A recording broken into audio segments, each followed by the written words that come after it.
A Sunrise. A story by Jared I. McGee. A sunrise. A cliché now, but imagine being the first sentient being who beheld such an event. A firestorm in the skies begins as a small fluttering flame and grows to an all-out blaze. That first witness was the pioneer, the progenitor, the Prometheus of emotion. He or she felt things that did not yet have words to attach to them. Hope was not a cliché. Dreams were not blasé. Idealism was not passé. The precedent of wonder at sunrises was just being set. So why, after the thousands of years of extrapolation about sunrise, after we have determined that it is a strange mix of ions, gases, and various stratospheric conditions, after scientists tell us those beautiful colors are made vivid by our own chemical wastes thrown into the air, after all romanticism has been expelled from sunrises, am I staring out at the horizon with bated breath? I have a unique privilege of sharing a kinship with the witness of Apollo's first ride. The great sun god will forever cease this ride. I get to see his last journey across the heavens. The end of the world has come.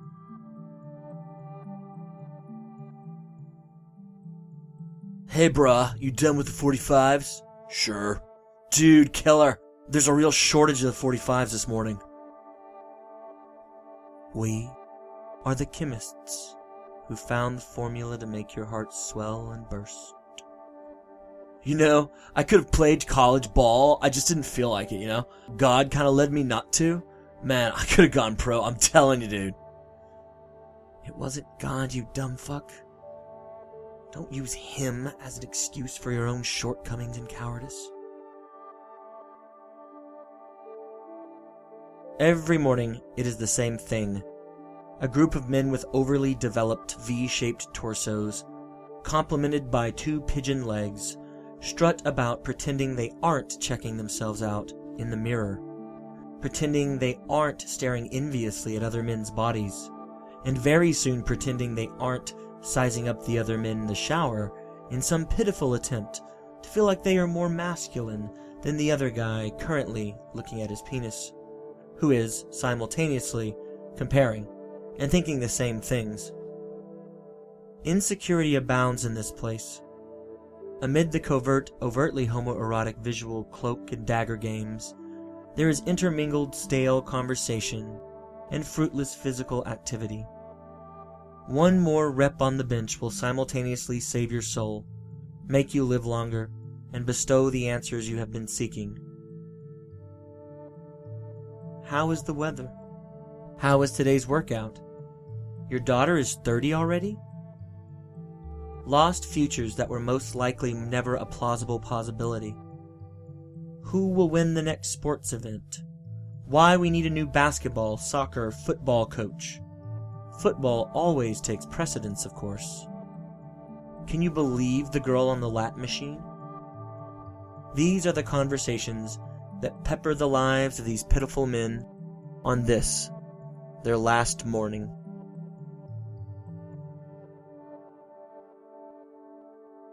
It's just a minor happening. No big deal. Paranoia sets in. The beautiful sunrise becomes desolate along with the black town as the admiration of nature gives way to abject fear. That damned nuclear plant. Those damn terrorists? Can't the Arabs just shut up and join the rest of us in the 21st century? Although I dare not say damn in what very well could be my last moments before I am judged, before my sins are weighed. I have to be careful. One more could tip the scales out of my favor. That is how the Egyptians thought it worked. Osiris be kind, Anubis be gentle. Ra, smile upon us and withhold your deformed stepdaughter's fury directed at the blaspheming rapists who ensnared the powers of the gods. Such conflicted thoughts and feelings, here, at the end of the world.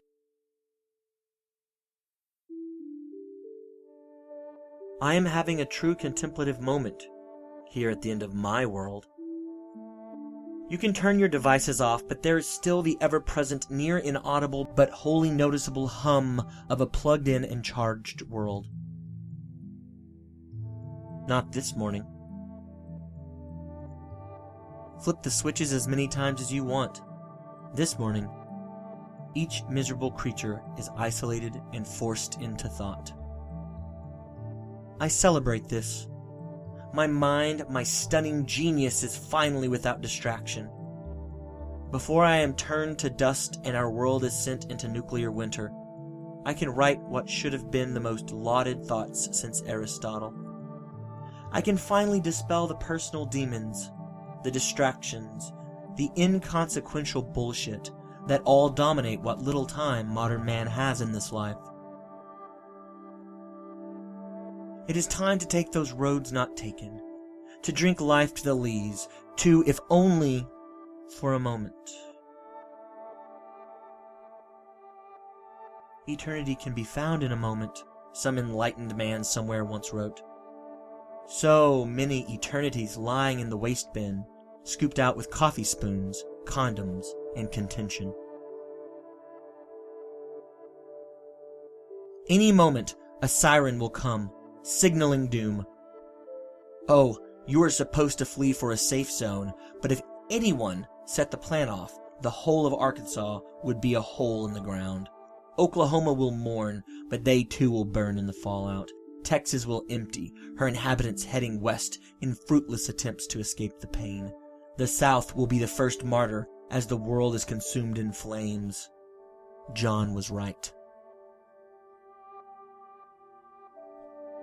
The car. The radio. Somehow, by some miracle, it still works. Surely the DJs will tell, assuage my fears, or confirm them. Maybe I can find some answers. Flip. Saxophones oozing forth, mingling with clarinets. Cool, collected jazz. Flip. I'm so tired that I can't sleep. Empowering chick rock bullshit. Flip. I'm liking the way you shake that ass. How appropriate. How petty we all are. How small our thoughts.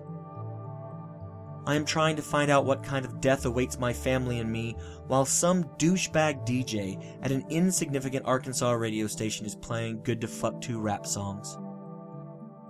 Emphasis on ejaculation until the very end. It occurs to me this poor slob probably doesn't have a clue he will be expiring soon. Or maybe he would attempt to be more reverent, to reach for nirvana in his last moments. His scales are tipping, and I can't warn him. The only guy I ever knew who made it as a major DJ was a college dropout and junkie. So maybe this guy really can die peacefully, blanketed in ignorance in some fabled fictional lifestyle his favorite artist is droning on about in a steady, unwavering flow. A white man idealizing a black man hating him. He has never looked in a mirror, at least not one that wasn't hazy from his vice. The blind shall see. The majority of the world is better off with blinders on. It's safer for the rest of us. Goodbye, DJ.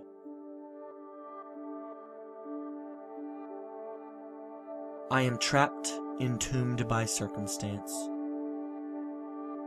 Normally, when I am cornered by a foe, I simply yell, Nemo meum pune lacessit, or some garbled version of that Latin. However, today, all the Latin, all the gratuitous referencing of short stories, all the witty, intellectually masturbatory exercises in literary knowledge won't assist me in breaking out from these contingent confines. The mind can only get you so far. Brute strength, luck, fate, good genes. These qualities are what make an individual a survivor. No one ever won a war strictly exchanging quotes from Marcus Aurelius.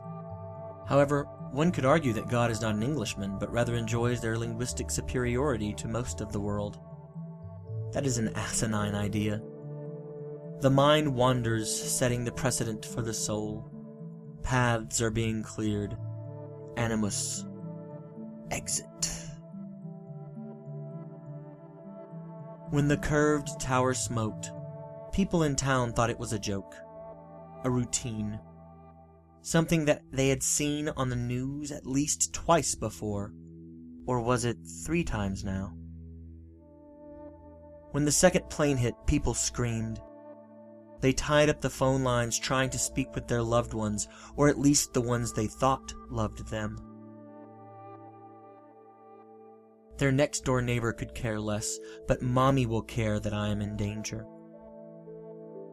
The reality is that we are all always dying together.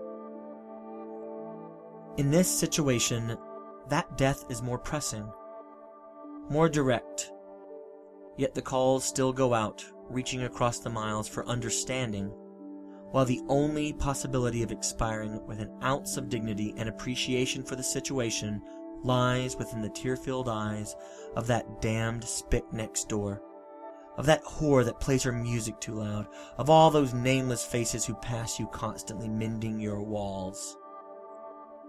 God damn, you are a worthless fucker. You love those people. When the towers fell, patriotism thrived, fear thrived, nationalism thrived, hatred thrived. We wanted to fight. We wanted to run.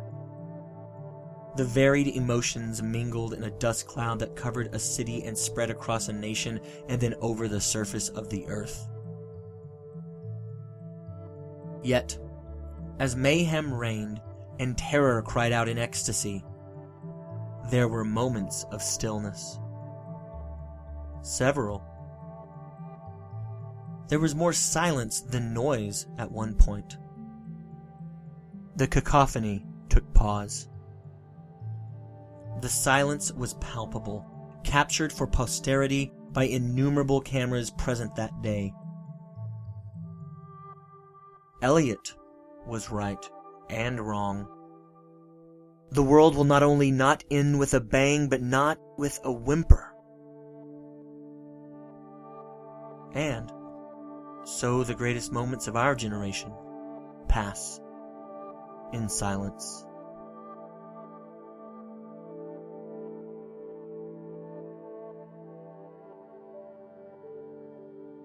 Thank you for listening to A Sunrise. The backing track for this story was taken from the Free Music Archive and is titled New England Air, an original piece from the album Old Paper Houses by BOPD. It is being used under Creative Commons Attribution Non-Commercial 3.0 Unported License. Thank you to BOPD for sharing this music with the world, and thank you to Free Music Archive for providing a means for artists to do so.